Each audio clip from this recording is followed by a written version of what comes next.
नमस्कार. जय श्रीराम. कोल्हापूर महानगरपालिका अंतर्गत पाणी पुरवठा विभाग आणि पाणी पुरवठा विभागाच्या या सगळ्या सुरळीत पाणी पुरवठा होण्याच्या दृष्टिकोनातून काही निर्णय आम्ही घेत आहोत, ज्याच्यामध्ये एल निनोच्या व आयओडीच्या प्रभावामुळे यावर्षीचा उन्हाळा हा लांबणार असल्यामुळे कदाचित ऑगस्टपर्यंत पावसाळा सुरू होईल. खरं तर पाणी पुरवठ्याचं पाणी रेग्युलर लोकांपर्यंत पोहोचण्याच्या दृष्टिकोनातून या पाण्याचे नियोजन चांगल्या पद्धतीने करण्यासाठी आम्ही एक निर्णय घेत आहोत.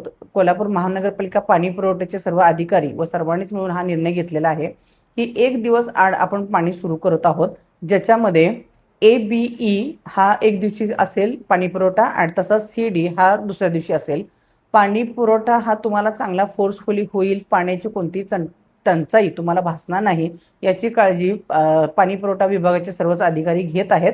तर मी नागरिकांना या अनुषंगाने आवाहन करू इच्छिते की असणारा पाण्याचा साठा पुरवून वापरण्याच्या दृष्टीने आपण सगळ्यांनी सुद्धा आम्हाला सगळ्यांना सहकार्य करावं आणि 1 दिवस आड पाणी होणार आहे त्याच्यामध्ये सुद्धा विनाकारण जास्तीचा पाणी साठा साठवून न ठेवता जेवढं गरजेचं पाणी आहे तेवढंच तुम्ही वापरावं.